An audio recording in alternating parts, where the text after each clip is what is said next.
मित्रांनो, लिसन टू री ॲप्लिकेशन तुम्हाला सर्व प्रकारचे स्पर्धा परीक्षांसाठी आवश्यक असणारे ऑडिओ बुक्स, ऑडिओ नोट्स आणि इतर मटेरियल देखील उपलब्ध करून देते. इयत्ता 12वी भाग 5 बाजाराचे प्रकार म्हणजेच फॉर्म्स ऑफ मार्केट.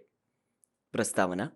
सामान्यतः बाजार म्हणजे विशिष्ट ठिकाण किंवा स्थळ जिथे वस्तू व सेवांची खरेदी विक्री केली जाते.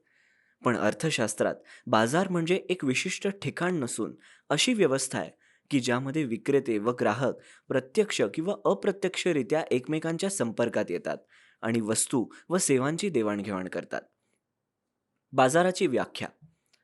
ऑगस्टिन कुर्नो या अर्थशास्त्राच्या मतानुसार ज्या ठिकाणी वस्तूंची खरेदी विक्री केली जाते अशी एखादी विशिष्ट जागा म्हणजेच बाजार नसून असा संपूर्ण भूप्रदेश की ज्यात खरेदीदार आणि विक्रेते यांचा परस्परांशी इतका जवळचा संबंध असतो की ज्यामध्ये एकाच वस्तूची किंमत सर्वत्र सहज आणि लवकर समान होण्याची प्रवृत्ती असते. अशा प्रकारे बाजार ही संभाव्य ग्राहक आणि संभाव्य विक्रेते यांच्यातील परस्पर संबंधांचं एक जाळ आहे. जेव्हा खालील गोष्टी अस्तित्वात असतात तेव्हाच बाजार निर्माण होतो. 1. ग्राहक आणि विक्रेते. 2. वस्तू किंवा सेवा यांची खरेदी आणि विक्री. 3. वस्तूची किंमत. 4. ग्राहक आणि विक्रेते यांच्यातील जवळचा संबंध. आणि 5. बाजारविषयक ज्ञान.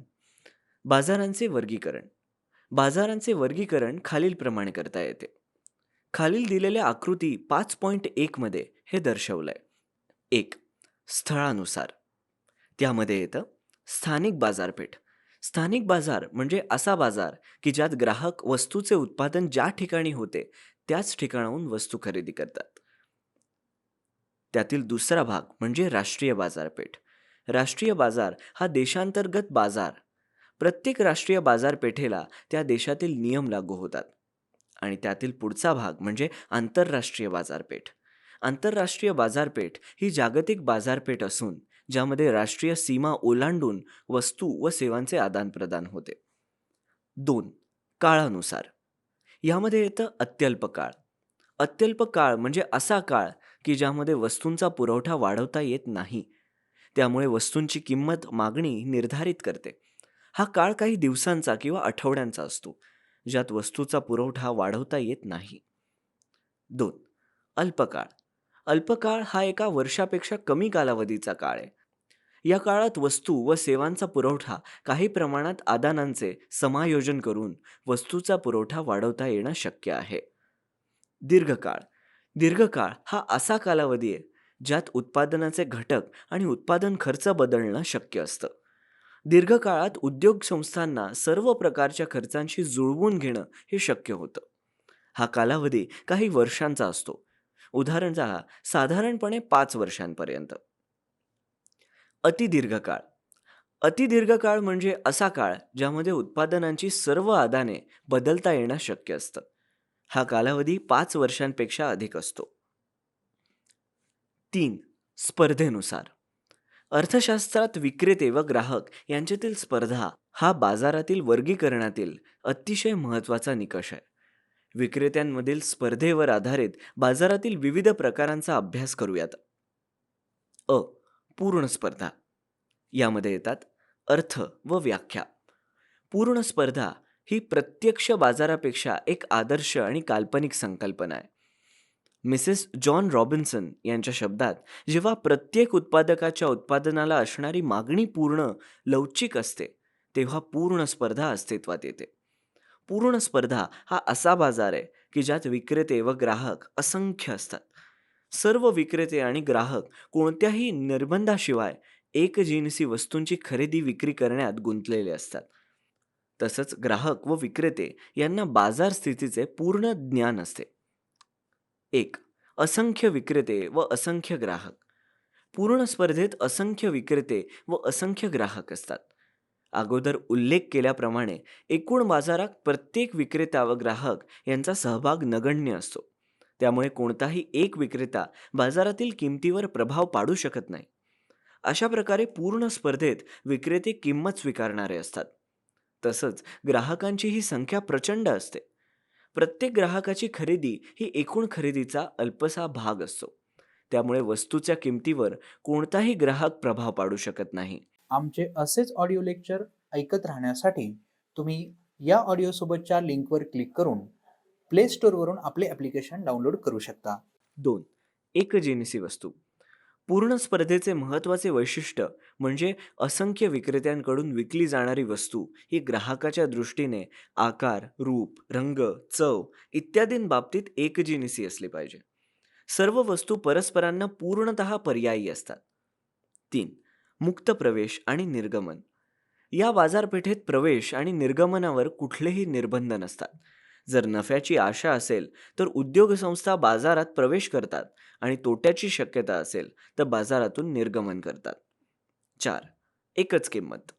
पूर्ण स्पर्धेच्या बाजारात एकच किंमत असते, जी मागणी आणि पुरवठा यांच्या आंतरक्रियेने निर्धारित होते. 5. बाजाराचे संपूर्ण ज्ञान. ग्राहक आणि विक्रेते यांना बाजार स्थितीचे संपूर्ण ज्ञान असते. प्रत्येक ग्राहक आणि विक्रेता यांना वस्तूची किंमत, गुणवत्ता, दर्जा, पुरवठ्याचा स्रोत इत्यादीचे ज्ञान असते. 6. उत्पादन घटकाची पूर्ण गतिशीलता. पूर्ण स्पर्धेचे आणखी एक वैशिष्ट्य असे की उत्पादनाचे घटक हे पूर्णतः गतिशील असतात. म्हणजेच श्रम, भांडवल यांच्यासारखे घटक भौगोलिकदृष्ट्याच नव्हे तर व्यावसायिकदृष्ट्याही गतिशील असतात. 7. वाहतूक खर्चाचा अभाव. पूर्ण स्पर्धेत वस्तूंची किंमत सर्वत्र सारखी असते, कारण वाहतूक खर्च गृहीत धरलेला नसतो. या गृहीतकामुळे किंमत समानता निर्माण होते. 8. सरकारी हस्तक्षेप नाही. निर्हस्तक्षेप धोरण हे पूर्ण स्पर्धेचे महत्त्वाचे वैशिष्ट्य आहे. याचा अर्थ आर्थिक घडामोडीमध्ये शासकीय हस्तक्षेपाचा पूर्णतः अभाव असतो. पूर्ण स्पर्धेतील किंमत निश्चिती. पूर्ण स्पर्धेत वस्तूची किंमत मागणी आणि पुरवठा यांच्या आंतरप्रक्रियेतून निश्चित होते.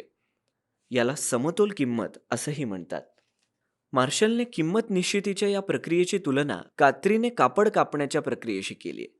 ज्याप्रमाणे कापड कापण्यासाठी कात्रीची दोन्ही पाती आवश्यक असतात, त्याचप्रमाणे समतोल किंमत निश्चितीसाठी मागणी आणि पुरवठा हे दोन्ही घटक महत्त्वाचे असतात.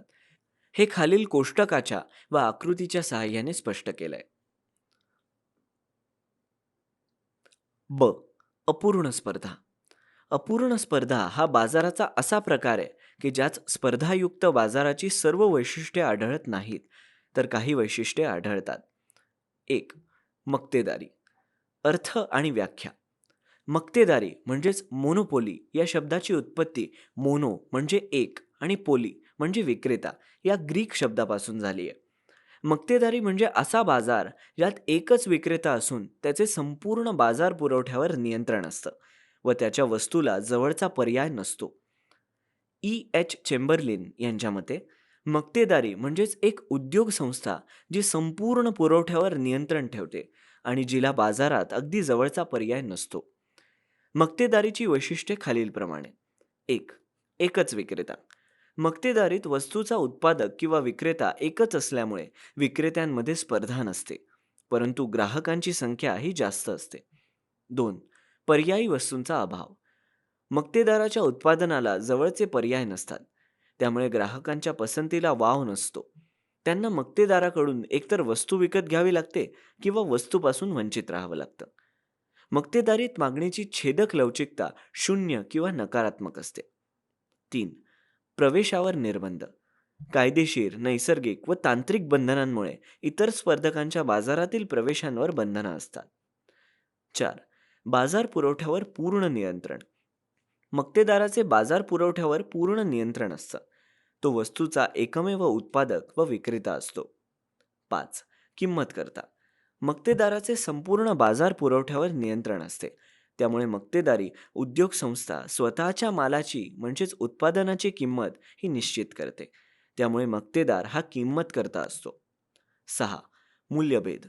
मक्तेदार हा किंमतकर्ता असल्यामुळे तो एकाच वस्तूला वेगवेगळ्या ग्राहकांना कालपरत्वे, स्थलपरत्वे, वेगवेगळ्या किमती हे आकारू शकतो. अशा प्रकारे मूल्यभेद हे मक्तेदारी बाजाराचे प्रमुख वैशिष्ट्य आहे. रेल्वेच्या प्रवासात विद्यार्थी व ज्येष्ठ नागरिक यांना तिकिटात सवलत दिली जाते. 7. उद्योग संस्था हाच उद्योग. मक्तेदार हा त्याच्या उत्पादनाचा एकमेव उत्पादक व विक्रेता असतो. त्यामुळे मक्तेदारीत उद्योग संस्था हाच उद्योग असतो. आमचे असेच ऑडिओ लेक्चर ऐकत राहण्यासाठी तुम्ही या ऑडिओसोबतच्या लिंकवर क्लिक करून प्ले स्टोअरवरून आपले ॲप्लिकेशन डाउनलोड करू शकता. मक्तेदारीचे प्रकार. मक्तेदारीचे प्रकार खालीलप्रमाणे आहेत. 1. खाजगी मक्तेदारी. जेव्हा एखादी व्यक्ती किंवा खाजगी संस्था मक्तेदारी उद्योग संस्थेचे नियंत्रण करते, तेव्हा त्यास खाजगी मक्तेदारी म्हणतात. खाजगी मक्तेदारी ही नफ्याने प्रेरित झालेली असते. उदाहरण टाटा समूह. 2. सार्वजनिक मक्तेदारी. जेव्हा एखादी उत्पादन संस्था पूर्णतः सरकारच्या मालकीची, सरकारने नियंत्रित केलेली आणि सरकारने चालवलेली असते, तेव्हा त्यास सार्वजनिक मक्तेदारी असं म्हणतात. ही मक्तेदारी कल्याणकारी हेतूने प्रेरित झालेली असते. उदाहरण भारतीय रेल्वे. 3. कायदेशीर मक्तेदारी. पेटंट, बोधचिन्ह, स्वामित्व, अधिकार यांच्यासारख्या शासनाच्या कायदेशीर तरतुदींमुळे निर्माण झालेल्या मक्तेदारीस कायदेशीर मक्तेदारी असं म्हणतात. नोंदणीकृत झालेल्या व्यापारी चिन्हांच्या अंतर्गत संभाव्य स्पर्धकांना प्रवेश करण्यास या मक्तेदारीत मनाई केली जाते. तसंच त्या चिन्हाचं किंवा आकाराचं अनुकरण करण्यासाठी ही मनाई केली जाते. उदाहरण अमूलची उत्पादनं. 4. नैसर्गिक मक्तेदारी. विशिष्ट स्थल, हवामान, पर्जन्यमान इत्यादी नैसर्गिक परिस्थितींमुळे निर्माण झालेल्या मक्तेदारीस नैसर्गिक मक्तेदारी असं म्हणतात. उदाहरण पंजाबचा गहू. 5. साधी मक्तेदारी. साध्या मक्तेदारीत विक्रेता किंवा उद्योग संस्था एका प्रकारच्या उत्पादनासाठी सर्व ग्राहकांना एकच किंमत आकारते. 6. मूल्यभेदात्मक मक्तेदारी. मूल्यभेदात्मक मक्तेदारीत उद्योग संस्था एकाच प्रकारच्या उत्पादनासाठी वेगवेगळ्या किमती आकारते. उदाहरण डॉक्टर वेगवेगळ्या रुग्णांकडून वेगवेगळी फी आकारतात. 7. ऐच्छिक मक्तेदारी. गळेकापूस स्पर्धा टाळण्यासाठी काही मक्तेदार स्वेच्छेने एकत्र येतात व मक्तेदारांचा गट स्थापन करतात. उत्पादित केलेल्या वस्तूंची विक्री करून महत्तम नफा मिळवणं यामुळे सोयीचं होतं. उदाहरण ओपेक. तुम्हाला माहिती हवं म्हणून मक्तेदारीत मूल्यभेदाचे प्रकार पुढीलप्रमाणे. व्यक्तीनुसार, ज्यामध्ये येतं डॉक्टर वेगवेगळ्या रुग्णांकडून वेगवेगळी फी आकारतो. स्थळानुसार, यात ग्रामीण व शहरी भागातील घरभाडे भिन्न असते. काळानुरूप, यात दिवसापेक्षा रात्रीच्या प्रवासासाठी प्रवास भाडे जास्त असते. वापरानुसार, घरगुती वापर व व्यापारी वापरानुसार वीज दर भिन्न असतो. तुम्हाला माहिती आहे का, ग्राहकाची मक्तेदारी ही मक्तेदारीच्या विरुद्ध आहे. जेव्हा एक ग्राहक व अनेक विक्रेते असतात, तेव्हा ग्राहकाची मक्तेदारी निर्माण होते. ग्राहकाची मक्तेदारी हा दुर्मिळ प्रकार आहे. मक्तेदारीत विक्रेता ज्याप्रमाणे ग्राहकांचे शोषण करू शकतो, त्याचप्रमाणे ग्राहकांच्या मक्तेदारीत ग्राहक हा विक्रेत्यांचे शोषण करू शकतो. श्रम बाजारात जेव्हा एखादा नियोक्ता म्हणजेच मालक विशिष्ट प्रकारच्या मजुरांचा उपयोग करून घेतो, तेव्हा ग्राहकांची मक्तेदारी निर्माण होते. 2. अल्पाधिकार म्हणजेच ऑलिगोपोली. अल्पाधिकार, ओलिगोपोली या शब्दाची उत्पत्ती ग्रीक शब्द ओलिगोई म्हणजेच अल्पसंख्य आणि पोलिस म्हणजे विक्रेते या शब्दांपासून झाली आहे. अल्पाधिकार म्हणजेच असा बाजार की ज्यात काही विक्रेते एकजिनसी वस्तूंचे किंवा विभेदित वस्तूंचे उत्पादन करतात. उदाहरण मोबाईल सेवा पुरवणारे, सिमेंट कंपनी इत्यादी. अल्पाधिकार बाजाराची वैशिष्ट्ये पुढीलप्रमाणे. 1. काही विक्रेते. अल्पाधिकार बाजारात काही उद्योग संस्था किंवा विक्रेते असतात. बाजारपेठेवर काही संस्थांचे वर्चस्व असते. तसेच त्यांचे किमतीवर व वस्तूच्या उत्पादनावरही लक्षणीय नियंत्रण असते. 2. परस्परावलंबन. प्रतिस्पर्धकांनी घेतलेल्या कोणत्याही निर्णयाच्या बाबतीत विक्रेत्यांना दक्ष राहावं लागतं. या बाजारात काही विक्रेते असल्यामुळे एखाद्या उद्योग संस्थेने वस्तूच्या किमतीतील बदल केल्यास इतर उद्योग संस्थांनाही स्पर्धेत टिकून राहण्यासाठी त्यांच्याशी जुळवून घ्यावं लागतं. जाहिरात. अल्पाधिकार बाजारात जाहिरात हे प्रभावी साधन आहे. अल्पाधिकारात उद्योग संस्था जास्तीत जास्त बाजारपेठा काबीज करण्याच्या उद्देशाने आक्रमक व आकर्षक जाहिराती मोहीम हाती घेऊ शकते. 4. प्रवेशावर निर्बंध. कंपन्या जेव्हा पाहिजे तेव्हा सहजपणे उद्योगातून बाहेर पडू शकतात, परंतु त्यात प्रवेश करण्यासाठी विशिष्ट अडथळ्यांना तोंड द्यावं लागतं. जसं की सरकारी परवाना, पेटंट इत्यादी. 5. समानतेचा अभाव. उद्योग संस्थांच्या आकाराच्या बाबतीत असमानता असते. काही आकाराने लहान तर काही मोठ्या असतात. 6. अनिश्चितता. या बाजारात लक्षणीय किंवा विचारात घेण्याइतपत अनिश्चितता असते. कारण या बाजारात उत्पादकाच्या वर्तनाचे स्वरूप विविध प्रकारचे असते. प्रतिस्पर्धी उद्दिष्टांच्या बाबतीत एकमेकांशी हातमिळवणी करून एकमेकांना सहकार्यही करू शकतात किंवा एकमेकांशी संघर्षही करू शकतात. आमचे असेच ऑडिओ लेक्चर ऐकत राहण्यासाठी तुम्ही या ऑडिओसोबतच्या लिंकवर क्लिक करून प्ले स्टोअरवरून आपले ॲप्लिकेशन डाउनलोड करू शकता. 3. मक्तेदारीयुक्त स्पर्धा. स्वच्छतेसाठी वापरण्यात येणाऱ्या वेगवेगळ्या कंपन्यांची उत्पादने खालीलप्रमाणे. अर्थ व व्याख्या. प्रत्यक्ष व्यवहारात आढळून येणारा बाजाराचा प्रकार म्हणजेच मक्तेदारीयुक्त बाजार. यामध्ये पूर्ण स्पर्धा व मक्तेदारीची काही वैशिष्ट्ये एकत्रितपणे आढळून येतात. प्राध्यापक E.H. चेंबरलिन यांनी 1933 साली प्रकाशित झालेल्या त्यांच्या थिअरी ऑफ मोनोपोलिस्टिक कॉम्पिटिशन या पुस्तकात मक्तेदारीयुक्त स्पर्धेची संकल्पना प्रथम मांडली. चेंबरलिन यांच्या मते मक्तेदारीयुक्त स्पर्धा म्हणजे अशी स्पर्धा की ज्यात अनेक विक्रेते अगदी जवळचा पर्याय असलेल्या परंतु पूर्ण पर्याय नसलेल्या वस्तूंचे उत्पादन करतात. मक्तेदारीयुक्त स्पर्धेची वैशिष्ट्ये हे खालीलप्रमाणे. 1. अनेक विक्रेते. मक्तेदारीयुक्त स्पर्धेत विक्रेत्यांची संख्या जास्त असते, परंतु तुलनेने पूर्ण स्पर्धेतील विक्रेत्यांपेक्षा कमी असते. या कारणामुळे विक्रेत्याचे वर्तन मक्तेदारीप्रमाणे असते. 2. असंख्य ग्राहक. मक्तेदारीयुक्त स्पर्धेत असंख्य ग्राहक असतात. परिणामी कोणताही ग्राहक वैयक्तिकपणे आपल्यात मागणीत बदल करून वस्तूच्या किमतीत बदल घडवून आणू शकत नाही. 3. वस्तुभेद.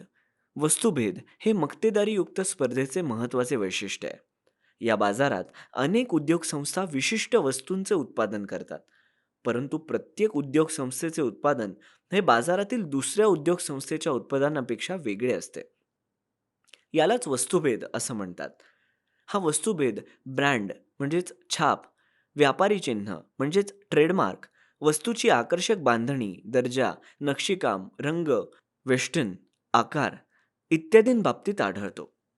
याचा अर्थ उद्योग संस्थेच्या उत्पादनाला जवळचे पर्याय आढळतात आणि त्यांच्या मागणीची छेदक लवचिकता ही अधिक आहे. उदाहरण भ्रमणध्वनी म्हणजेच मोबाईल, शीतपेय इत्यादी. 4. मुक्त प्रवेश व निर्गमन.